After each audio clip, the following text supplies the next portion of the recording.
नमस्कार दोस्तों। विवाह शास्त्र क्या कहते हैं और आधुनिक सभ्यता में उसका अर्थ क्या रह गया है।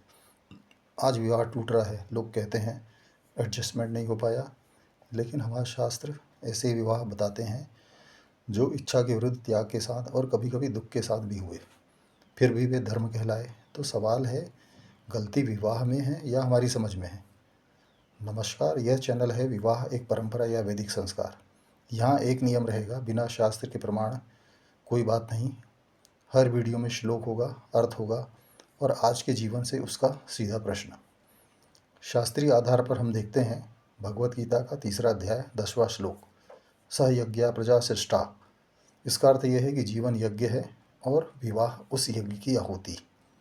विवाह शास्त्र में सुख पाने की व्यवस्था नहीं, कर्तव्य निभाने की प्रक्रिया है। पहला उदाहरण समझते हैं कर्दम मुनि और देवहूति से। भागवत पुराण के 3रे स्कंद से लिया है। अब ध्यान दीजिए, भागवत एक ऐसा विवाह दिखाता है जो आज की सोच को हिला देता है। कर्दम मुनि विवाह नहीं चाहते थे, देवहूति विवाह चाहती थी, ब्रह्मा जी की आज्ञा से विवाह हुआ। यहाँ ध्यान देने योग्य बात यह है कि यह विवाह इच्छा से नहीं, आज्ञा से हुआ। शास्त्रीय संदेश ये है, इस विवाह से कपिल देव भगवान जैसे अवतार प्रकट हुए। सभी के लिए प्रश्न आज हम पूछते हैं, मुझे इसमें क्या मिलेगा। शास्त्र पूछता है, तुम इसमें क्या दोगे। दूसरा उदाहरण समझते हैं राजा चित्रकेतु से, जो भागवत पुराण के 6ठे स्कंद से लिया गया है, जो आधुनिक समाज को और गहरा झटका देता है। राजा चित्रकेतु की करोड़ों पत्नियां थी, फिर भी असंतोष। पुत्र मिला, वही शोक का कारण बना। भागवत कहता है समस्या अभाव नहीं है, समस्या आसक्ति है। शास्त्रीय सत्यता यह है कि जिससे सुख की आशा की, वही दुख का कारण बन गया। आज का सवाल है, क्या हम विवाह को समाधान समझ रहे हैं जबकि वह परीक्षा है। आधुनिक सभ्यता पर यह सीधा प्रहार। आज विवाह बन गया है इवेंट, कॉन्ट्रैक्ट, कन्वेनियंस। जब सुख कम होता है, रिश्ता छोड़ देते हैं। शास्त्र कहता है धर्म पहले, सुख बाद में।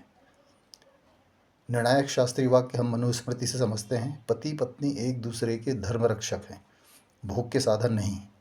हम कह सकते हैं, जहाँ यह समझ चली जाती है वहीं विवाह टूटता है। यह चैनल विवाह को फैशनेबल नहीं, सांस्कारिक बनाएगा। हर आने वाला वीडियो शास्त्र से प्रमाणित होगा। अगर आप विवाह को निभाना नहीं, समझना चाहते हैं तो इस यात्रा में हमारे साथ रहें। धन्यवाद। अगला वीडियो हम इस बात पर करेंगे कि अगली के 7 फेरे, 7 श्लोक, 7 व्रत या 7 उत्तरदायित्व। अंतिम बात, यह कंटेंट वायरल नहीं लेकिन स्थायी है और सही ऑडियंस को गहराई से बांधेगा। धन्यवाद।